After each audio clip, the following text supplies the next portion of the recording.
See right there, Tar Heel floor general, the great Raymond Felton. He's the 2005 NCAA national champion with the Tar Heels that went on to spend more than a decade plus in the NBA. He joins us now with UNC-Duke being just days away. Before we get to that game, let's start with the game last night, though. All right, number 17, North Carolina takes down Clemson 67-63. It was a bit of a nail-biter, but here's what's important. They go 18-0 at home. You were a part of some incredible UNC teams. When you hear undefeated at home, what does it say to you? Oh, that's amazing, man. You have to protect home. When you come into the Dean Dome, the Smith Center, you want it to be a hostile, very tough place to play. And just I'm proud of them young guys down there taking care of business. It's a special place. I mean, it's a special tradition. It's a special brand, the special everything, but it's a special place to go watch a game and get to witness in person. How often do you get to go back and watch games at your alma mater? Probably once or twice a year. With me doing a podcast and with me coaching, it's kind of hard for me to get away. But I try to get down there when I can. Me and Theo Pinson went down there, did a live show when the last game, and that was probably one of the best games I've been to in a long time with that big shot myself that he knocked down, and just the atmosphere in that place was just electrifying. It kind of just gave me goosebumps. Kind of made me feel like I was playing again. So it was beautiful. It was just it was just the example of the rivalry. Just that feeling. Everybody's there. The junk talking, just everything, man. Just that whole atmosphere. College game day was there, so it was just that whole atmosphere, that whole feeling was just so real. I just felt like I was back at Carolina again, being a little kid. All right, so what about the I other side of it? Because this weekend we get this game at Cameron. What was Cameron like for you when you played there? Oh, it was hostile. It was hostile. It was hostile. The fans over there are one of a kind. I will say, but it's fun though. It's all love. They're gonna talk junk. They're gonna have all kind of posters, all kind of things up about you up there in the stands. And it's just a part of the rivalry, man. I loved it. I thrived off of it. It actually made me play better. So um, it's the biggest rivalry in the game, man. There's no way I can explain it in words. It's just a feeling, and you could just feel it if you're in the gym at that time during those games. You could just feel it. It's like the floor is shaking. It's like the whole arena is moving. I don't know. I can't explain it in words. I mean, they don't call it Cameron Crazies for nothing. That place is rocking and it is loud. It's a really difficult place to play, as you know firsthand. When North Yeah. Carolina got Duke at home, they were able to defend home court and get a huge win. Now turning around, going on the road at Cameron, what would it mean, you living the rivalry, wearing the uniform? What do you think it would mean to this group to be able to get a win on the road at the number one team in the country? I think it'll be big going into the ACC tournament. I think it'll be big going into the tournament. And then it'll definitely be big and just even give even more confidence to the other guys without Caleb being on the court. So if they could go in there and get a win, which I'm banking on it that they will, and they've been playing good basketball. I think guys has been stepping up since Caleb has been out, and they rallied together and they're still getting wins. So that tells you a lot about this team. And I think not just saying it because I'm a Tar Heel. I think this team can be really dangerous going into the tournament. So talk to me a little bit about controlling adrenaline, because I always think about this is at Cameron. It's the number one team in the country. Like, what do you look for early in a game like this to see how the teams are handling the moment? I think the biggest part of it is just get all the jitters out, get the nervousness, just get that first 3 or 4 minutes out the way, because it's going to be some turnovers, there's going to be some mistakes, it's going to be some things that's going to happen just because it's just that feeling you're going to have at first. You're going to be hyped up, you're going to make mistakes. So once they get past that 3 or 4 minutes, I think they settle down and then they can get out of that situation. I think we'll be fine. I think it'll be a good game like always. Like I said, it doesn't matter if Carolina's number one in the country or Duke is number one in the country. It's still going to be a good game no matter what, just because of the rivalry. You mentioned how tough this game might be without Caleb Wilson. He's been out for about the last month with a fractured hand. He's Mhm. still, though, a projected top 5 pick in this upcoming NBA draft. What makes him so special? I think it's just his mentality. You know, obviously he's very talented, he's very skilled, and he has a big upside. You know, as far as looking at him as an NBA guy, he has a big upside. I think probably the biggest upside in his draft. But his mentality, just talking to him and just seeing him play, his mentality to me reminds me of Kevin Garnett. Just his desire to win, his dog mentality. He works hard. He wants to get better. He wants to learn, and I think things like that can take you a long way.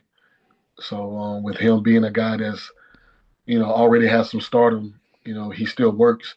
He still wants to get better. He still wants it. He's still hungry, and that means a lot. So to me, I think he can possibly still go into that top top one pick. I mean, he could be number one. Honestly, depends on how the lottery ball goes and who gets that first pick. To be honest with you, I love AJ. I love Darren Peterson. I like Boozer as well. I think all three of those guys are really good. But to me, Caleb is a guy that has the biggest upside out of all of them. To me. So let's look at the other sideline because we've talked on this show a little bit. Like, you never want to be the guy that replaces the guy, but that's exactly what Scheyer has done at Duke. When you see that, what stands out to you in his ability to sort of just seamlessly transition from the era of Coach K? I mean, he was up under Coach K for a few years before he stepped into that position. So he definitely learned from one of the best coaches in the game. So I mean, I wasn't surprised at all. He's a guy that played the game. He's a guy that's been around, this program for a very, very long time. Like I said, he was able to learn and coach up under Coach K for some years. So, I mean, it don't surprise me that he stepped in and being able to do the things that he's doing and get the recruits that he's been able to get. It doesn't surprise me at all. He's a good coach.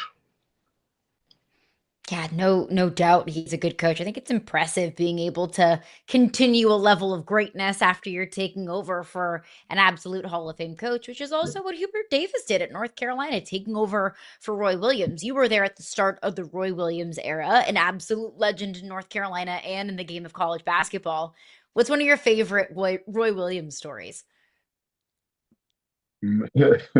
Well, I could go on all day talking about Coach, man. He's one of those guys that he pushed me from day one when he came onto campus, when he left Kansas. He pushed me to be who I am. I was always a player that worked. I was always a player that played hard, and I hold everybody accountable on our team because I was going to do the exact same thing that was needed to be done. So, um, Coach was a fiery guy. I told him, you was way harder on us than you was before. I talked to Theo Pinson about it all the time. I said y'all got the soft Coach Williams, and he was like, really? I said, yeah. I said because I remember the story when we lost in the ACC tournament to Georgia Tech, and we came back in the first 3 days, 2 or 3 days, I can't remember exactly, 2, 3 days of practice, he took all the rims off the backboard. And we practiced just strictly no rim, just straight practice. And we like, like, how we supposed to do this? So it was just all about defense.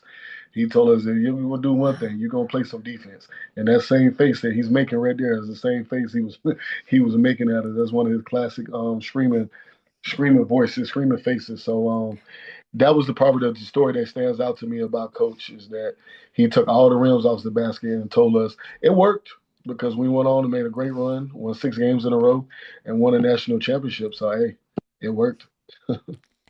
Do you That's believe in the awesome. modern climate where we've got NIL and transfer portal that a coach can coach his team that hard without having to worry about guys just deciding they don't want to play?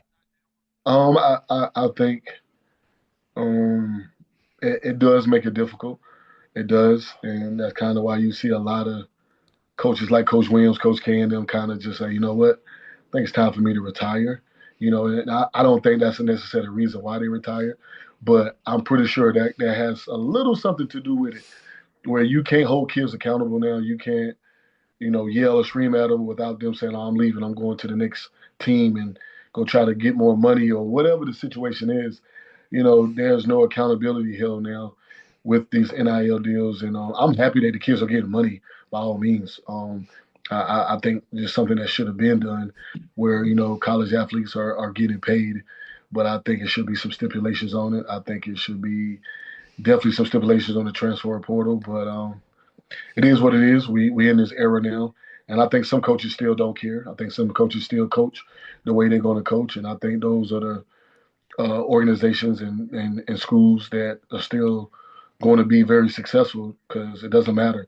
We're going to keep what we do here, and no matter if you want to transfer or go somewhere else, we're going to stay true to our standards, and that's just what it is. Then you have some that tries to cater to these young guys, and then that don't necessarily work out all the time. Fitz mentioning NIL and transfer portal. I saw you do whew, that kind of reaction. why, Man. why that reaction to some of these changes in college sports? Man, listen, man, these kids are making millions of dollars now. I would love to have seen what I could have got for an NIL deal when I came out. But like I said, I'm happy for them. That's not me not trying to hate on the situation. I just feel like I just don't want to lose the love of the game. I don't want to lose, college basketball, which is, I love to watch college basketball because I feel like these young guys are working to get to the next level. So they're playing hard. And when you got guys who are already making a lot of money, they're not necessarily taking it that serious no more, and I kind of see that a little bit in the game, that guys are not playing as hard until March Madness, until maybe the tournament, when you actually playing to win something. So I kind of missed that part of it. But other than them getting paid, like I said, I'm happy that they're starting to pay guys. But the transfer portal, I think they should keep that. I think they should change that and go back to the old days where if you transfer, you got to sit out a year. You lose a year, rather than you transfer and you get to play right away. Because sometimes that don't hold these guys accountable. That's just my opinion on that. I see the jersey behind you, but we've also shown some pictures of cutting down the nets. Did you keep your piece of the net? Is the piece of the net somewhere, Raymond? It's definitely somewhere, but I tell you where it's at. It's at my mom's. I was at my mom and dad's house. I kind of gave them kind of everything that kind of stuff for the ring. I gave them everything that kind of came with that championship. My jersey, just the net, everything.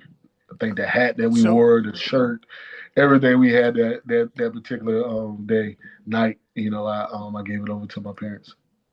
Well, you've got this love with North Carolina in your soul. On Saturday, who are you group texting? Like who's on the phone with you that's either talking trash or you're just you're celebrating with? Oh, I'm taking all bets. That's what I tell all the Duke guys. I'm taking all bets, no matter what, because I'm up right now. I'm up right now. A lot of people didn't think we was going to win that game at Carolina, so I was a very happy guy after that game. I was making a lot of phone calls to a lot of people who was calling my phone, just eager to bet me for that game. Which I haven't really been getting a lot of phone calls this time because they're a little skeptical because of what happened last time. But I'm pretty sure I'm gonna get a few calls, a few bets in, and we'll see what happens. I'm still riding with my guys, no matter what. Talk your trash. Put your money where your mouth is. Especially with the way that last game ended on the last second three. I mean, it was all of the theatrics, all of the drama that you would want from this kind of rivalry. So you mentioned your time, winning a national championship at North Carolina. Can this team follow in your footsteps and win a national championship this year? I think with the confidence that these guys are getting, the confidence with our young guards are getting, Seth, he's being that leader and stepping up and playing great. We get Caleb back, and we got our big fella in the middle. I think if everybody come together and play at the right time, and we defend at a high level, I think we can score over anybody. I just think that if we play defense the way I know we're capable of, I see this team having a chance just like anybody else, 100%. All you got to do is just take the rims off the backboards, and then we'll get everybody play defense. Raymond, we appreciate your time. It works. We appreciate you hanging out with us, man. Thanks for the years of memories you've given us getting to watch you play, but thanks for hanging out with us this morning. Good luck this weekend. Hope you get to talk your talk and go buy a yacht with all the winnings. Let's go, buddy. Thank you, man. I appreciate y'all having me on. Have a good day.